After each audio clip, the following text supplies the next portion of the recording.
I'd like to thank Landon for inviting me to this week's round robin. The question being, what would I say to get you to vote for me? Well, friends, Americans, fellow citizens, listen and believe. I come to bury America, not to praise it. The evil that her politicians do lives after them, while the good is interred with uncast votes.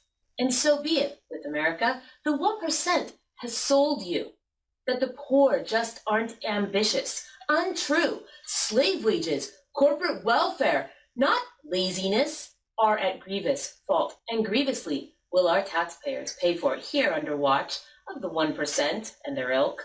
For the 1% are ethical capitalists. They all are. All ethical capitalists.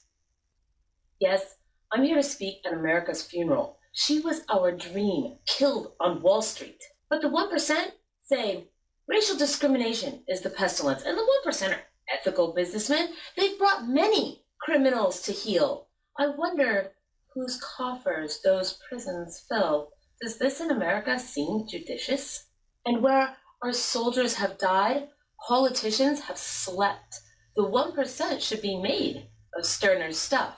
But the 1% say they're not greedy or ambitious, and the 1% are ethical corporate men. You all did see in the courts when the corporations thrice presented Citizens United, which the courts only twice refused.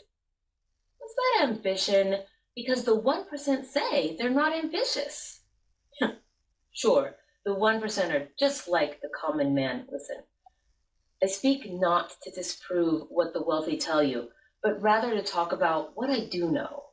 You all believed in the American dream once, rightly. So what spin doctors now convince you to continue voting for the 1%?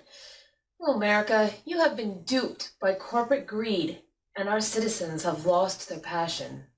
Bear with me.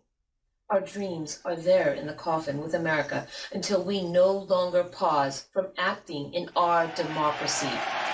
Vote SD 2016. Peace out.